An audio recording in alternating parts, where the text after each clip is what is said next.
grow. Thank you. Thank you. Yes, the matter of this kind of intuitive connection between people, human to human, is a question that I often get asked. With the animals and with the natural kingdom, there's not really considerations for things like what we might call permission or agreement, because the animals are their own selves, and if we wish to connect, they either will connect with us or they won't. There'll either be a sense of agreement and arising to that or not, and that would be their authentic truth. Authentic truth. In our society is completely disregarded. You have to behave in a certain way or you are labeled as disordered, not fitting in. So in the introvert and highly sensitive person community, it is regarded as a trait to be highly sensitive and not enjoying crowds and noises and having to recharge in solitude. But then autism, as described in the DSM-5, is still regarded as disorder. Apologizing, basically the same traits as in introversion and high sensitivity. And something just doesn't add up here. Autism being described as either disorder or condition. Are we truly incomplete humans? So, I'd like to introduce Carly, Carly Jones, MBE. And as I said to Carly before, we'd be here for the whole 2 hours if I told you about all her achievements, which are absolutely wonderful, including this book around safeguarding, which I would urge any of you who are at all interested in safeguarding, particularly women and girls. But actually, as the book says, it applies to every person. I know you told me not to say anything, but I'm going to say something. So you're an autism advocate, keynote speaker, presenter, author. You've also been involved in quite a lot of UK policy work around safeguarding. You've also, if people haven't heard of the Oliver McGowan training, then again, I urge you to look into that. And Carly's been spearheading a lot of that. And you received the accolade of an MBE for your pioneering work around diagnosis, education and safeguarding of autistic women, girls and their families. It's an absolute, I just saw someone write Noro Spicy. I love that. That's a good title. I might have to borrow that from you. I'll credit you. No. Cheers, Carly. Thank you. Yeah, really, really grateful to be here, and thank you for the lovely introduction. It makes me sound like I've had a really lovely life, doesn't it? So I'm about to burst that bubble and talk about safeguarding and abuse. Sorry, everyone. Not a very cheerful subject, but hopefully we'll get it through it together without it being too traumatic. I didn't know I was autistic until, well, I knew in my late 20s, but I wasn't diagnosed until I was 32 years of age. That diagnosis was Asperger's syndrome, but I just refer to myself as autistic. That came about because, well, many vulnerabilities in life, but the reason I could kind of figure out why life had been such a challenge was 2 of my daughters were diagnosed as being autistic, at one when they were 6 and one when they were about 2. Which obviously was very early diagnoses, particularly for girls and particularly back then because they're much older now and you know, kind of moved out living with partners, that sort of age. So it was a long time ago. And when I got their diagnoses, it was a real relief, but also I then started to try and Google everything that I could find. Probably got into special interest, which has now been a special interest for probably 15, 16 years. anything I could find about autistic women and girls. And back then, unless somebody had perhaps an additional learning disability, there wasn't very much out there about autistic women and girls, even on the internet. But what I did find was like somebody had watched my life from birth, taken minutes, and then shoved those minutes and actions onto the internet for me to find in adulthood. So it was quite scary, actually. It was scary because people didn't actually believe me, apart from the doctors, thankfully. People didn't actually believe me that I had autistic daughters. One educational professional, which I say in the loosest of terms, made one of my daughters wear a dunce hat at school. It was genuinely a dunce hat. I read a bit of card stapled together, said, "I will be polite to everyone I meet" on it, because she wouldn't give eye contact, and was made to wear that all school day, break times, lunch times, even for pickup. So obviously I took her out of that school. So that was really scary. And another educational professional said, "Only boys are autistic. It's impossible that you have two autistic daughters." I thought I was lying. So then to realise that I actually was autistic too was very scary, particularly then I had 3 children by the time I was 25, divorced by 25.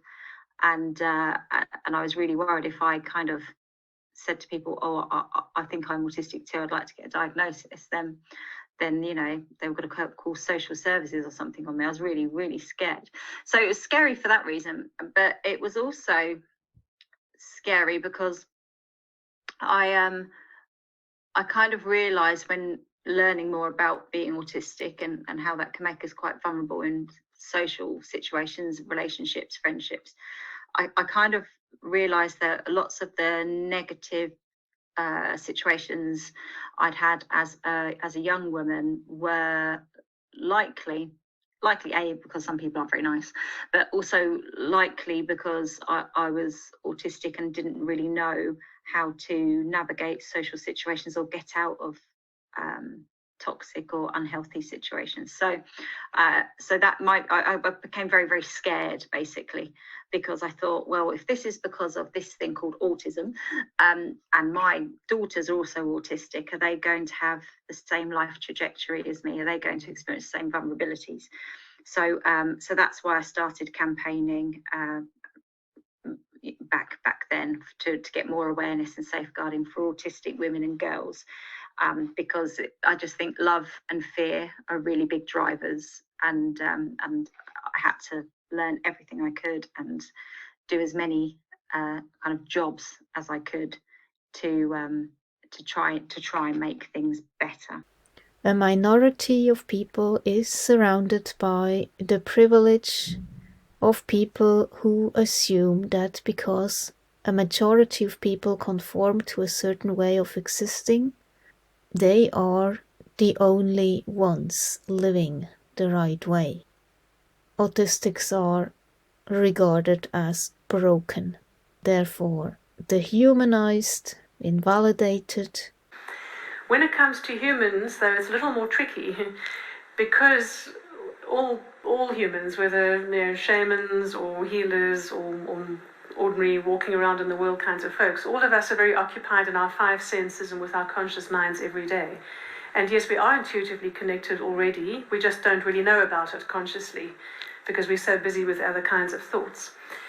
Connection or intuitive connection is often automatically there with people who are already emotionally close, or with people with whom you've had a very strong bond or mutual purpose, or healing intervention or some kind of caring scenario.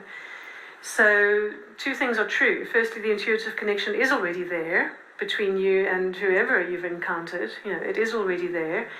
If you would like to, the other thing that's true is that you may not be aware of it as an actual conversation. And if you do want to engage in a telepathic or intuitive conversation, a to and fro, sending and receiving with another person, then it's always a good idea to speak with them about it in the normal sense, to speak with them first and to get their agreement so that there's definitely trust and that everything has been stated. But there's no boundaries to it actually being true. It's just a good idea to speak with the person first and to get their agreement, and then to continue spontaneously or at at very specific times that you want to actually have a communication. Distance is no barrier. And this can be a very fun way to practice, by the way, as well. If you want to find a telepathic buddy to practice with, you can practice sending each other, colors or shapes or mental pictures and see how close you are to getting it correctly. It can be a lovely way to practice with someone that you do trust. Yeah. I'm meeting an expert in autistic hypersensitivity, Dr. Luke Bearden. He's chosen to meet me here at the Moor Market. It's an indoor market, I can see that, and it looks pretty busy. Not necessarily in terms of people, but in terms of sensory stimuli of all kinds. I can already smell it from outside. Oh well, here goes. Oh, God. Nearly all autistic people report being unusually responsive to at least one of the senses. Bright lights, temperature, unexpected noises, texture and taste can all be challenging. You must be Luke.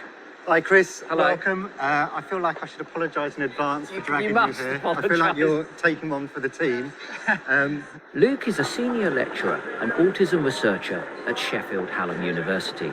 He's dedicated his career to speaking to autistic people about their experiences. Why is my sensory experience here so radically different from a non-autistic person? What's happening is your primary senses, whether they're good or bad or indifferent, are picking up all of that external stimuli, and what happens then is what I call the filtering process. The brain takes that sensory information, filters it, and then what the non-autistic person ends up with is a conscious understanding of the sensory environment. Okay, so are you saying that for non-autistic people they are able to block some of this out? A huge amount of it out. They're actually not aware of certain sounds or smells or sights and so on, whereas the autistic person is aware of all of it. But how does that work mechanically? How is that wiring different in my brain? There's no definitive answer, which makes the whole sensory side of things A, fascinating, and B, extraordinarily complex. Should we go for a little walk Absolutely. to continue to stimulate our senses? Being unable to filter out this onslaught of information can have significant consequences for autistic people. Someone hypersensitive to smell might vomit at the faintest whiff of perfume. Someone hypersensitive to sound might find it challenging to leave home. That maybe somewhat dark side of the sensory world needs to be embraced and understood and accepted as well. I know individuals, for example, who have not eaten at school because the smell of the cafeteria is enough that they cannot digest food. I know young adults who have ended up in anorexia wards, not because they're anorexic, but because they have sensory aversions to certain types of food. And that behaviour is being misunderstood in these examples as anorexia, as opposed to understanding the person from an autistic perspective. Okay, let's leave the fish. After the stress of the market, I want to take Luke somewhere I feel more comfortable, to explore one of the contradictions of autism. Why I, like so many, seek out specific sensations. When I go into the supermarket, ideally, I'd like to be able to block stuff out. And I do block it out by simply not going. When I come here, I want everything to come in. The sound of the trees in the wind, the sound of the trees in the rain. And to know them differently, for me, brings me joy.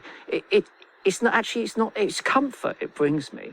I think what you're describing is a conscious effort of sensory seeking. If you identified something that soothes you, gives you joy, gives you comfort, that you're then going to be hyper aware of that. There's absolutely categorically no denying that some autistic people's sensory experiences are the best thing to them about being autistic. I've heard people saying, I feel so sorry for people who don't experience the sensory joy that I experience by sniffing the dog or listening to the noise of geese on brand new snow. So there's this extraordinary juxtaposition on the one hand of sensory joy and on the other hand sensory distress, sometimes within the same individual.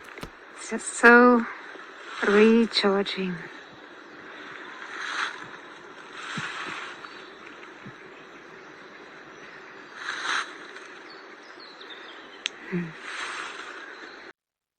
The softness of moss has a particular fascination for me. It's so comforting and so relaxing, looking at it, touching it, and even imagining as part of it, basically merging with it. It's like a moss meditation, if you want to call it so. I just love moss. It's so beautiful. Just look at it. That beauty and harmony. So for me, as I connect to nature so strongly and feel deeply recharged by being in nature, it is very important that I go into nature as often as I can and enjoy the air, the sounds, the peace, the colors. Yeah, and then sometimes I make a fire and I take my drum. But sometimes I just lean on a tree and enjoy all around me. So for me, it's about experiencing deeply the beauty, the sounds, the colors, the smells. And then I feel inspired to create beauty, play with colors, get into the flow state, not feeling stressed, but deeply content and joyful, which you can see in this latest mandala. They're all creations of what comes from the heart.